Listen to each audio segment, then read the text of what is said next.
Comme je vous le dis, ma femme, elle m'a donné des bons conseils. Avant, je parlais beaucoup, mais je lisais peu la parole de Dieu. Maintenant, je suis peut-être un peu tombé dans l'autre extrême. Je lis beaucoup la parole de Dieu et je la commente. Mais c'est vrai que des passages qui ils se parlent tout seuls. Voyez. Donc la dernière fois, on avait parlé du roi Saül, hein, qui Samuel lui avait dit, tu attendras 7 jours et après je ferai l'Holocauste. Donc dans le ministère de Saül, c'était pas prévu des choses.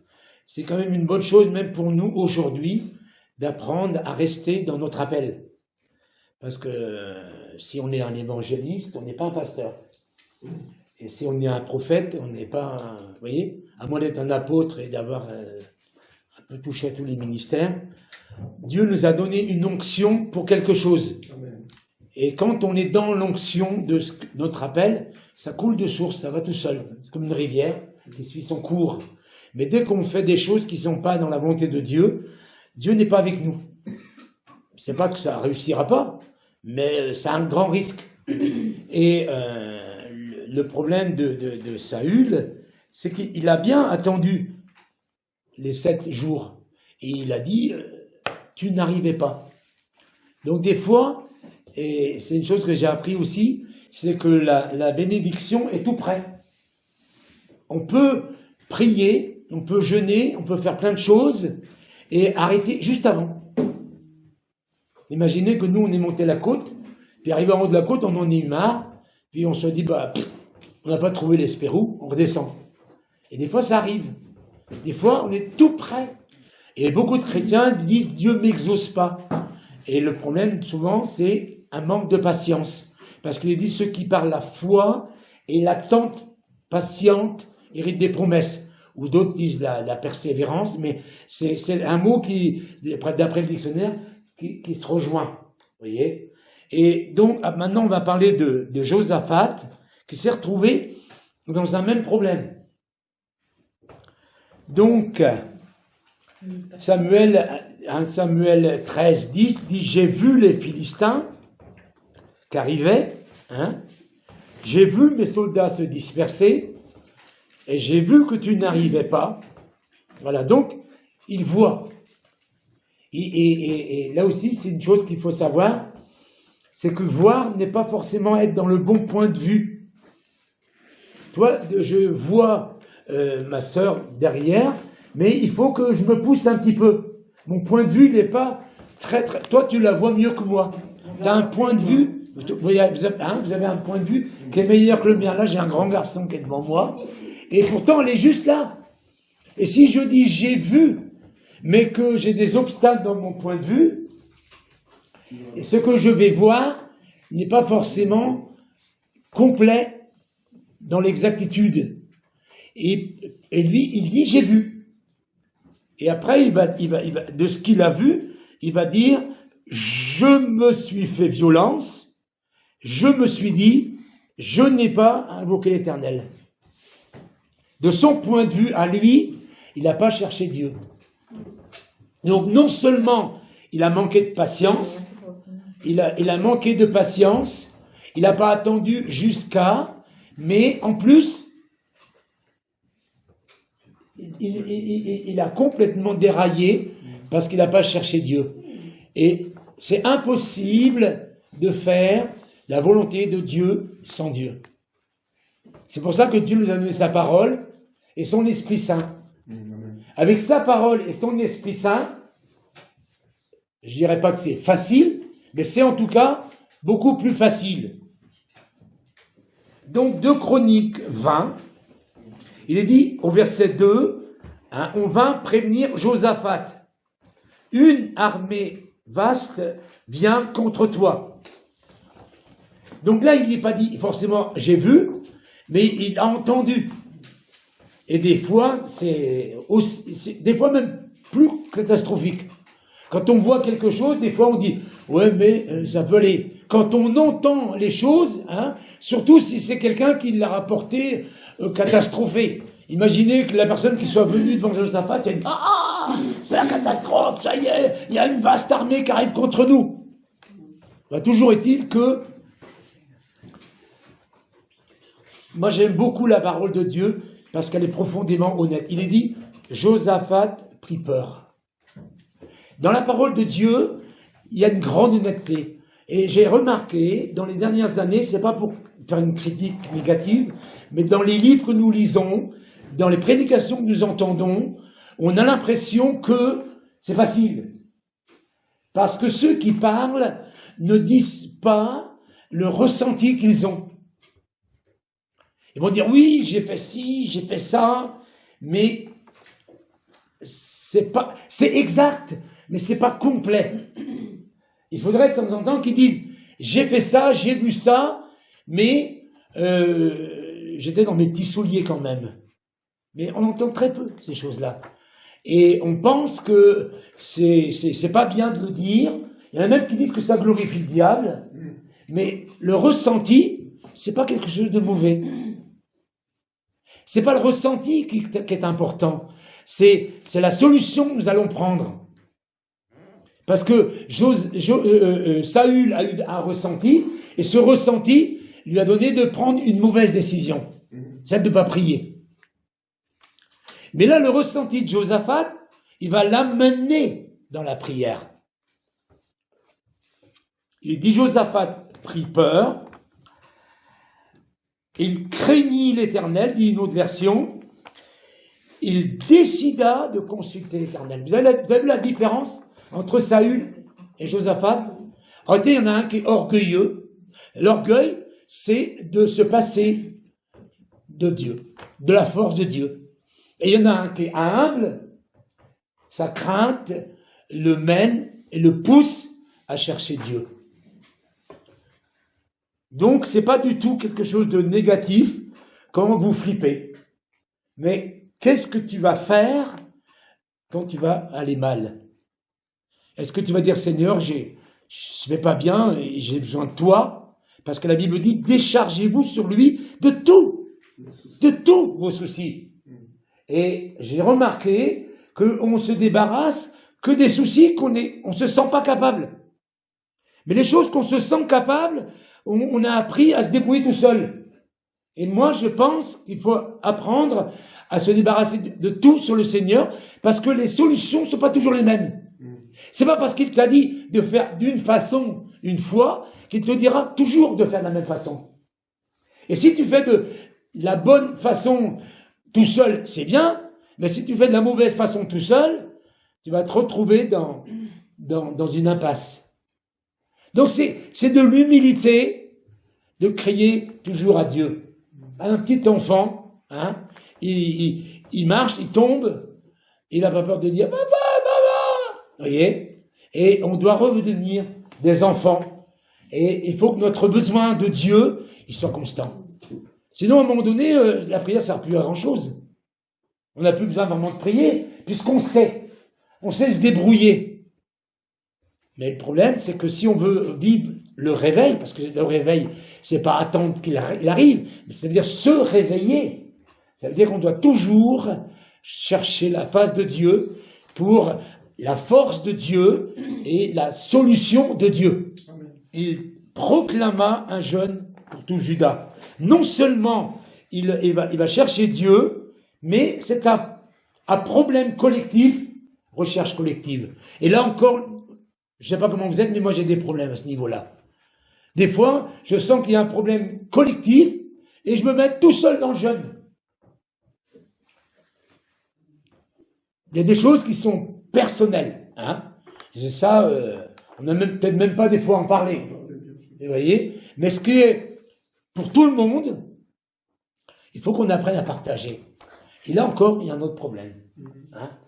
Non seulement des fois on n'est pas dans le bon ministère, mais il y a des responsables qui partagent rien.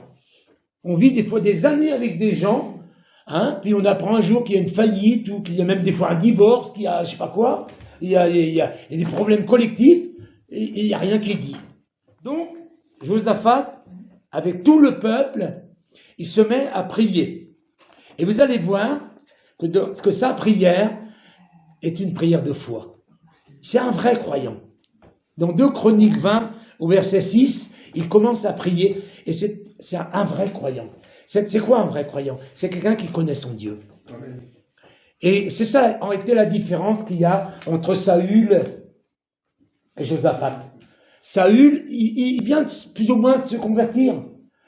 Oui, c'est vrai, l'Esprit de Dieu est tombé sur lui. Oui, c'est vrai, il a prophétisé. Oui, c'est vrai, il a dansé. Mais il n'a pas l'expérience de Josaphat, parce que Josaphat, son père, c'est Asa. C'était déjà un roi qui marchait avec Dieu.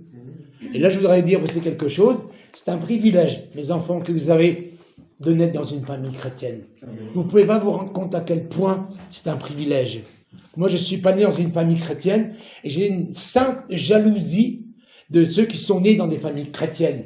Parce qu'il y a une protection, il y a un parapluie de Dieu sur les familles chrétiennes, de génération en génération. Alors que souvent, il y a des malédictions sur les familles des inconvertis. Voyez ? Donc, devant tout le peuple, il se met à parler à quelqu'un qu'il connaît. Josaphat pria Dieu, Dieu de nos ancêtres, n'es-tu pas Dieu dans le ciel? N'est-ce pas toi qui domines sur les royaumes et sur les nations? Vous voyez, c'est pas un petit Dieu, hein. C'est vraiment le Dieu créateur qui est plus que vainqueur. En réalité, sa prière est en train de le rassurer, parce que quand il commence à prier, il est dans la peur. Hein. Et ça veut dire que c'est pas de l'hypocrisie de prier en ne ressentant pas, et des fois peut-être même en ayant des doutes mélangés à de la foi dans notre prière. Mais c'est de la proclamation. Et à mesure qu'il va parler, la paix de Dieu va venir sur lui et va venir sur le peuple. N'est-ce pas toi qui domines sur les royaumes des nations? Tu disposes de force et de puissance à qui nul ne peut résister. N'est-ce pas toi qui as chassé les habitants de ce pays pour le donner à ton peuple d'Israël pour toujours, aux descendants d'Abraham, ton ami qui t'aimait? Ils ont dit, si un malheur, une guerre, une épidémie, une famine s'abat sur nous, nous nous tiendrons devant le temple, dans ta présence, et du fond de notre détresse, moi j'aime beaucoup cette honnêteté, nous implorons ton secours, et la foi qu'il y a, tu écouteras et tu sauveras. Il y a aucune incrédulité. Et ce que je voudrais que vous sachiez, c'est que si vous vivez sans les doutes, vous allez communiquer la foi autour de vous. La foi, c'est un climat qui se communique. Quand Jairus vient vers Jésus, voyez, il est dans un climat difficile. Et quand les gens de sa maison lui disent « ta fille est morte », il y a un climat de doute. Et Jésus lui dit « ne crains pas, crois seulement ». Jésus lui enlève le doute. Voyez ? Et tout au long de notre chemin, notre route et notre vie, le Seigneur va être là et va mettre des gens, va mettre des anges, va mettre des circonstances et des personnes pour nous aider à marcher et à vivre dans la foi. Ils viennent nous chasser de ce que tu nous as donné. Notre Dieu, n'exerceras-tu pas tes jugements sur eux? Regardez la suite. Nous sommes sans force. Voyez ? C'est pas des prières, oui, il n'y a pas de problème, tout va bien, on n'a peur de rien. Il n'y a pas de mensonge dans cette prière. Nous sommes sans force. Nous sommes impuissants de résister à cette immense armée qui vient nous attaquer. Nous ne savons que faire. Mais nos yeux sont sur toi. Vous vous rendez compte? C'est extraordinaire de voir que chaque mot est très fort. C'est vraiment un père spirituel pour la nation. C'est le fils de Asa, qui était un homme de Dieu extraordinaire. Il y a vraiment un climat de foi. C'est un homme qui a la capacité de rassurer tout le monde. Il parle à un Dieu qu'il connaît, et à mesure qu'il parle, la paix descend.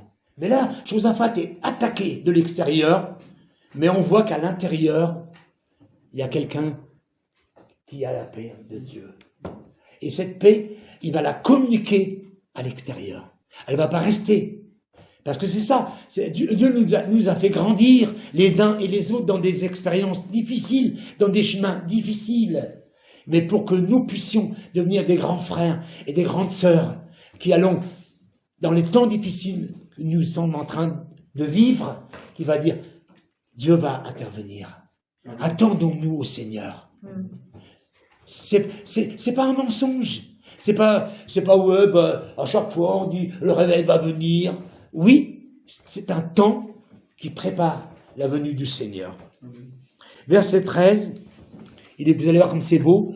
Tout Juda, femmes, enfants, compris, se tenait debout dans l'Éternel. Souvent, quand on voit une foule, il ne parle pas des femmes et des enfants.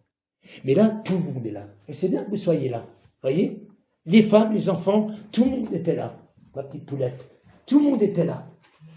Et ils étaient là et ils bénéficiaient de cette onction qui allait descendre. Donc, tout est réuni pour que Dieu intervienne, que Dieu parle. Verset 14.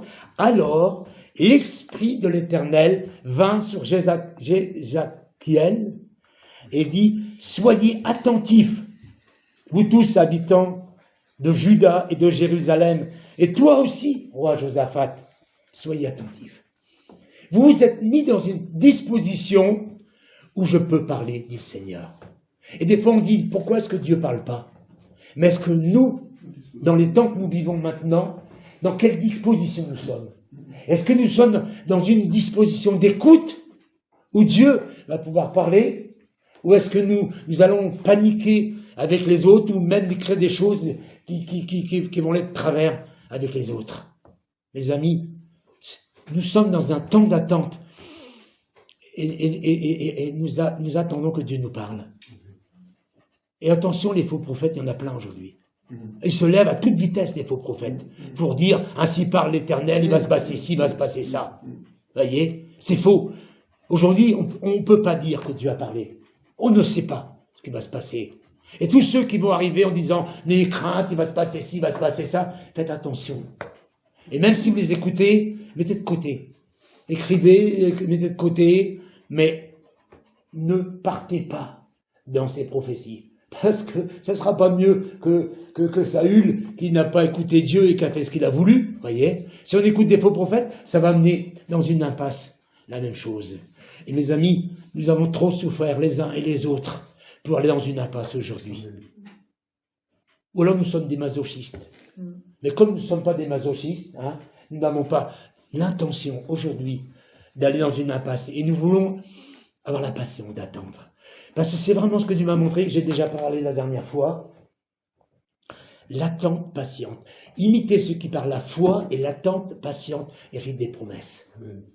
Et je ne comprenais pas pourquoi des gens de foi n'obtenaient pas. Mais c'est parce qu'il doit la foi et l'attente patiente. Nous devons attendre que Dieu parle. Alléluia. Voici ce que déclare l'Éternel. C'est le moment. Ne craignez rien. Ne vous laissez pas effrayer devant cette immense armée, car cette guerre n'est pas votre affaire, c'est celle de Dieu. C'est beau, hein? C'est lui qui combat pour vous. Mais s'ils n'avaient pas été dans ce moment de disposition, ils n'auraient pas mis la louange en premier. Ils auraient mis l'armée. Ils auraient fait autrement. Ils étaient arrivés, quand Dieu a parlé, au moment où ils pouvaient mettre en pratique. S'ils avaient fait avant, ils n'auraient pas mis en pratique. Et chaque fois que c'est pas le temps, on fait des choses qu'on regrette après. On dit, si j'avais su, j'aurais pas été à cette vitesse-là. Parce que la fin du film de tous les gens pressés, c'est jamais la paix. Mais là, ne vous laissez pas effrayer devant cette immense armée. Cette guerre n'est pas votre affaire, c'est celle de Dieu. C'est beau, hein? Et ils vont obéir. Amen. Alléluia. C'est pas ma guerre. S'ils n'avaient pas été dans la patience et dans l'attente, ils auraient dit, ouais, cause toujours le prophète, tu es en train de nous raconter des salades là, mais ils sont exactement au moment pour écouter Dieu et pour obéir à Dieu. Alors maintenant, Seigneur, vas-y, qu'est-ce que tu veux dire? Demain matin, marchez contre eux. Vous n'aurez même pas à combattre. Contentez-vous de prendre position et de vous tenir là. Vous verrez l'Éternel vous accorder la délivrance. L'Éternel sera avec vous. C'est pas votre affaire. Et mes amis, c'est exactement le message pour aujourd'hui. C'est pas notre affaire ce qui se passe. Nous allons voir la gloire de Dieu. Nous avons un diable qui nous fait semblant de gagner, de terroriser la terre entière. Mais il faut lui dire au diable, attends, tu vas voir le Seigneur, il va se manifester. Nous sommes des vrais croyants, nous sommes le corps de Christ sur la terre. Nous sommes des millions de gens à attendre ce que Dieu va faire. Nous allons voir la gloire de Dieu. Et vous, c'est beau, hein? Josaphat, verset 18, se prosterna. Ça veut dire, il a acquiescé. Il a accepté la parole du prophète. Il a dit, il a compris. Et se prosterner, c'est le contraire de faire quelque chose. Vous voyez? Il s'incline. Je m'incline devant toi, Seigneur. Et c'est beau après. Judas, il se prosterna le visage contre terre. Judas et les habitants de Jérusalem se laissèrent tomber devant l'Éternel et se prosternèrent devant lui. Un vrai chef conduit son armée. Un mauvais chef, vous voyez, on dit oui, ça y est, c'est la dictature, c'est ceci, c'est cela. Un vrai chef amène la paix dans le cœur des gens. Il tranquillise le cœur des gens. Un mauvais chef, il amène tout le monde dans la panique. Et nous sommes dans des temps de panique. Nous sommes dans des temps où les gens, ils savent plus quoi faire. Mais nous nous inclinons devant toi, Seigneur. Nous sommes ton peuple. Et nous savons que tu vas manifester ta gloire. Et que tout le peuple s'incline. Les enfants, les grandes personnes, les femmes. Parce que Josaphat, on lui fait confiance. On fait confiance au roi, on fait confiance au prophète, on fait confiance au souverain sacrificateur. C'était dans cet ordre-là, dans l'Ancien Testament. Verset 19, voyez, là, les Lévites, ce sont ceux qui, la tribu qui a été choisie pour servir dans le temple, une tribu qui ne va pas travailler, qui vit des dîmes, voyez. Et nous, c'est nous, les serviteurs de Dieu. Verset 19, alors les Lévites se levèrent pour louer l'Éternel, le Dieu d'Abraham, en chantant d'une voix forte. Et après, les premiers qui se relèvent, c'est l'armée de l'Éternel. Pas une armée avec des épées, mais une armée d'adorateurs. Et ça, c'est le travail qu'a fait David. C'est David qui a créé l'armée de l'Éternel, des adorateurs. Et après, ça a suivi. Et justement, il y avait deux royaumes, c'est le royaume de Juda, et le royaume d'Israël, lui, n'a pas travaillé. Il n'a pas suivi David, il s'est séparé après. Et eux, ils ne font pas comme ça. Mais eux, ils sont restés un peuple d'adorateurs. Nous sommes les fils de David, parce que Jésus est le fils de David. Nous sommes un peuple d'adorateurs. Seigneur, nous avons confiance en toi. Nous nous attendons à toi. Nous sommes dans la paix. Nous ne sommes pas dans la crainte de ce qui va se passer. C'est vrai que notre homme extérieur, à un des moments où on se réveille le matin, on est un peu tremblant. Mais dès qu'on se met à proclamer, dès qu'on se met à parler de toi, dès qu'on se met à dire les merveilles que tu as toujours fait dans les temps difficiles, la paix est revenue dans notre cœur. Verset 20, le lendemain matin, ils se levèrent tôt et Josaphat dit, faites confiance à l'Éternel et vous serez invulnérables. Ça veut dire, il n'y a personne. Si vous mettez votre confiance en Dieu, il n'y a personne qui pourra vous battre. Personne. Faites confiance à ces prophètes et vous aurez la victoire. Donc, il faut d'abord les reconnaître, ceux qui disent. Un vrai prophète, c'est quelqu'un qui a déjà eu dans le passé des prophéties qui se sont accomplies. C'est pas un qui se lève d'un seul coup et puis qui dit ainsi parle l'Éternel. Verset 21, Josaphat avait placé en tête de l'armée les musiciens pour louer l'Éternel et la majesté de sa sainte personne. Il faut vraiment y croire. Vous connaissez une armée qui a fait ça? Vous connaissez un roi qui a fait ça? C'est de la folie. Il n'y a que Josaphat. Mais il est exemplaire, cet homme. Les autres, ils ont dû rigoler en face. Hein. C'est quoi cette bande d'illuminés, là? Ils arrivent devant nous, là. Hein? Et des fois, c'est ce qu'on dit des chrétiens. Hein. C'est qui cette bande d'illuminés, là, qui chante? Ils se mirent en route devant les soldats en armée, en chantant « Louez l'Éternel, car son amour dure à toujours. » Voyez, l'amour de Dieu est toujours avec toi. L'amour de Dieu a été déversé dans notre cœur par le Saint-Esprit. Romains 5,5. Et la première qualité de l'amour de Dieu, c'est l'amour est patient. L'amour est bon. L'amour supporte tout. L'amour croit tout. L'amour espère tout. Ne s'irrite pas, ne cherche pas son intérêt. Cet amour habite en nous. C'est pas la peine de dire Seigneur, donne-moi l'amour. Vous l'avez. Vous l'avez. Le Saint-Esprit est en vous. Libérez simplement le Saint-Esprit qui est en vous. Verset 22, au moment où ils entonnèrent leur louange, vous voyez, au moment, hein, pas une heure après, hein, parce que sinon il y avait de quoi dire, oh là, t'es passé où Seigneur? Dès que tu obéis, dès que tu mets un pied dans le chemin de l'obéissance, vous voyez, c'est comme Dieu fait entendre, au moment où le gars il fait un pas dans le camp de l'ennemi, Dieu fait entendre un grand bruit dans le camp de l'ennemi, vous voyez. Au moment où ils entonnèrent leur louange, l'Éternel plaça une embuscade, de sorte qu'ils furent battus. Ils se jetèrent les uns contre les autres jusqu'à s'anéantir. Non mais vous voyez, c'est impossible. C'est impossible. Ne me demandez pas comment ni pourquoi.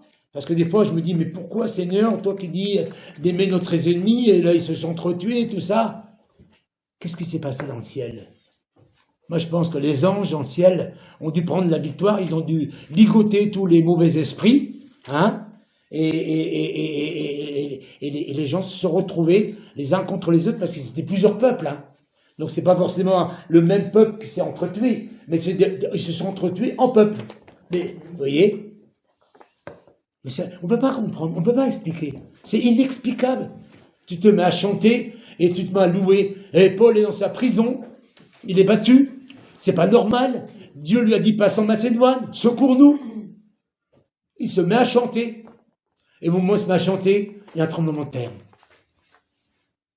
Il y a une grande puissance dans la louange. Et la louange et l'adoration, dans la réalité, c'est la manifestation de ta foi. Ah, je suis un homme de foi, je suis une femme de foi. Eh bien, on va le savoir si tu es un homme et une femme de foi. Dans l'adversité, qu'est-ce que tu fais? Plus vite tu viens dans la louange et dans l'adoration, dans l'adversité, plus tu es un homme et une femme de foi. Plus vite tu paniques dans l'adversité, et moins tu es une personne de foi. Les Judéens regardèrent du côté de leurs ennemis, et ils ne virent que des cadavres jonchant le sol, il n'y avait aucun rescapé. Ça s'est jamais vu, ça. Dans toutes les batailles, il y a des gens qui sont en vie. Verset 25, Josaphat et son armée allèrent s'emparer du butin. Ça aussi, ne me demandez pas de comprendre. Hein? Ils trouvèrent en abondance toutes sortes de biens, de vêtements, des objets précieux. Parce que quand les armées se déplaçaient, ils ne se déplaçaient pas pour un jour. Des fois, ils allaient pour entourer une ville, ça durait des fois 1 an, 2 ans, 3 ans. Donc, ils allaient avec tout ce qu'ils avaient. Ils allaient avec leur or, leur monnaie, leur nourriture, leurs chameaux. Il y avait vraiment beaucoup de choses.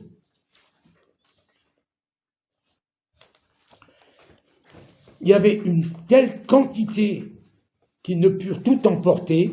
Ils restèrent 3 jours à piller le butin, tant il était abondant. Le diable les a attaqués. Ils ont répondu comme il fallait, en cherchant la face de Dieu. Dieu leur a dit comment il fallait faire. Et l'or, l'argent, tout ça vient vers eux. Cherchez premièrement le royaume des cieux et sa justice. Et toutes choses vous seront données par-dessus. Il y a des chrétiens aujourd'hui qui sont tellement dans le travail, hein, qu'ils n'ont même plus le temps de prier. Et ça, c'est ce que l'ennemi veut faire aujourd'hui. Il ne veut pas que dans ces temps difficiles, on cherche la face de Dieu. Il veut qu'on n'ait plus le temps. Ou si on le fait, on est tellement fatigué qu'on s'endort. On se met dans la présence de Dieu, puis on s'endort. On se met à jeûner, puis on s'endort. Dieu, il veut un peuple qui soit toujours disponible, un peuple qui l'honore, pas un peuple qui dort dans sa présence. Un peuple qui dit, Seigneur, on est là. On ne sait pas qu'est-ce que tu veux faire dans ces temps difficiles, Seigneur. Mais on veut te mettre à la première place. Le premier commandement, tu aimeras, tu adoreras le Seigneur, ton Dieu. Tu adoreras lui seul. Mettez Dieu à la première place dans toute votre vie. De toute façon, ça marchera mieux. Même si vous dites, oh, je ne comprends pas, je dis, mais la première place, il n'y a pas ceci, il n'y a pas cela. De toute façon, si vous ne l'aviez pas fait, ça aurait été encore moins bien. C'est le meilleur. Premier commandement, c'est la meilleure chose à faire. Le 4e jour, ils s'assemblèrent dans la vallée de la bénédiction et ils bénirent l'Éternel. Tous les hommes de Juda et de Jérusalem repartirent joyeusement. Vous voyez la différence ? Ils étaient stressés, ils étaient flippés, ils étaient mal dans leur peau, ils étaient complètement angoissés au départ, et à la fin, ils sont dans la joie.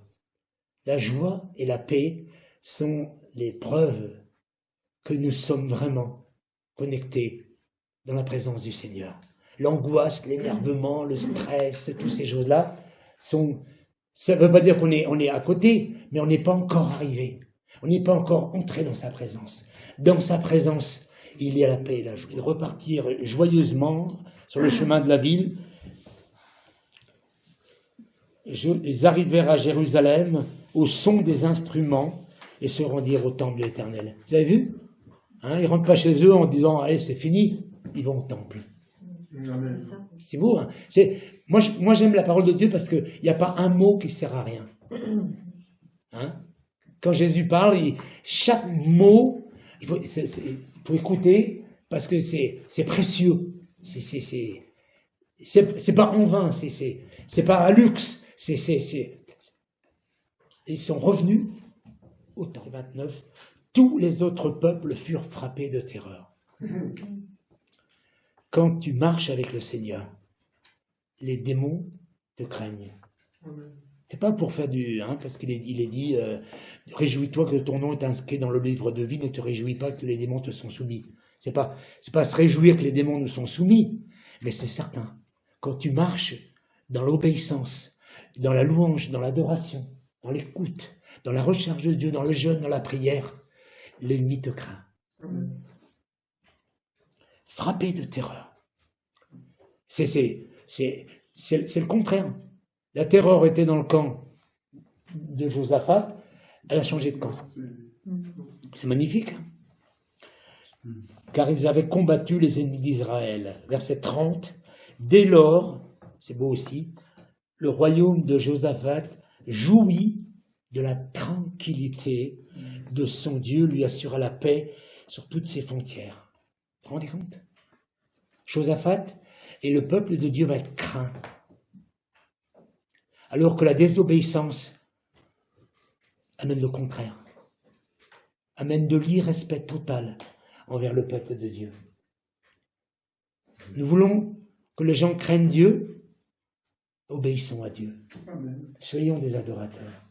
C'est pas en leur disant il faut obéir à Dieu, il faut vous soumettre, Nous n'avons pas à convertir les gens. Les gens vont se convertir si les démons sont liés et que la crainte de Dieu s'empare des gens.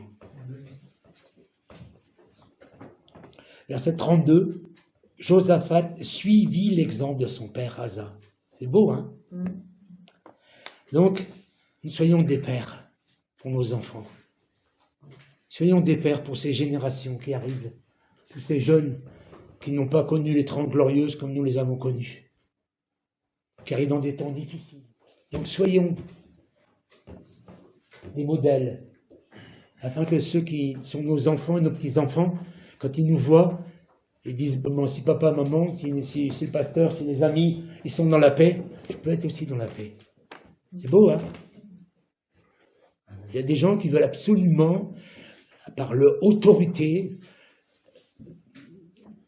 comment on dirait, pyramidale, imposer, non? Josaphat n'a pas imposé par une autorité pyramidale, il a imposé par l'exemple. Par son amour pour Dieu qu'il avait eu de son père. Sans dévier, donc il a suivi l'exemple de son père Asa sans en dévier, en faisant ce que l'Éternel considérait comme étant juste. J'ai marqué en dessous, cette guerre n'est pas votre affaire, c'est celle de Dieu. Vous n'aurez pas à combattre, vous verrez l'Éternel avec vous, faites confiance à l'Éternel, vous serez invulnérables. Louez l'Éternel, son amour durera toujours. L'Éternel place une embuscade, ils furent battus. Il y a vraiment... Revenons à Dieu. Et ce message, il va vraiment pour maintenant. On ne sait pas où on est parti, on ne sait pas où on va. Et on va faire du triomphalisme. Nous avons un réel adversaire qui a mis une réelle panique sur la terre. Moi, j'ai jamais entendu, je veux peut-être pas dire jamais, mais j'ai jamais entendu un truc aussi mondial, où tous les pays sont concernés, touchés. Alors nous avons toutes sortes de gens qui se révoltent d'une manière ou d'une autre. Il ne faut pas se soumettre, il faut se rebeller, il faut faire ceci. Non. Nous, notre travail, c'est pas d'écouter ça, c'est de louer le Seigneur. Que Dieu vous bénisse. La paix de Dieu soit sur vous. Amen.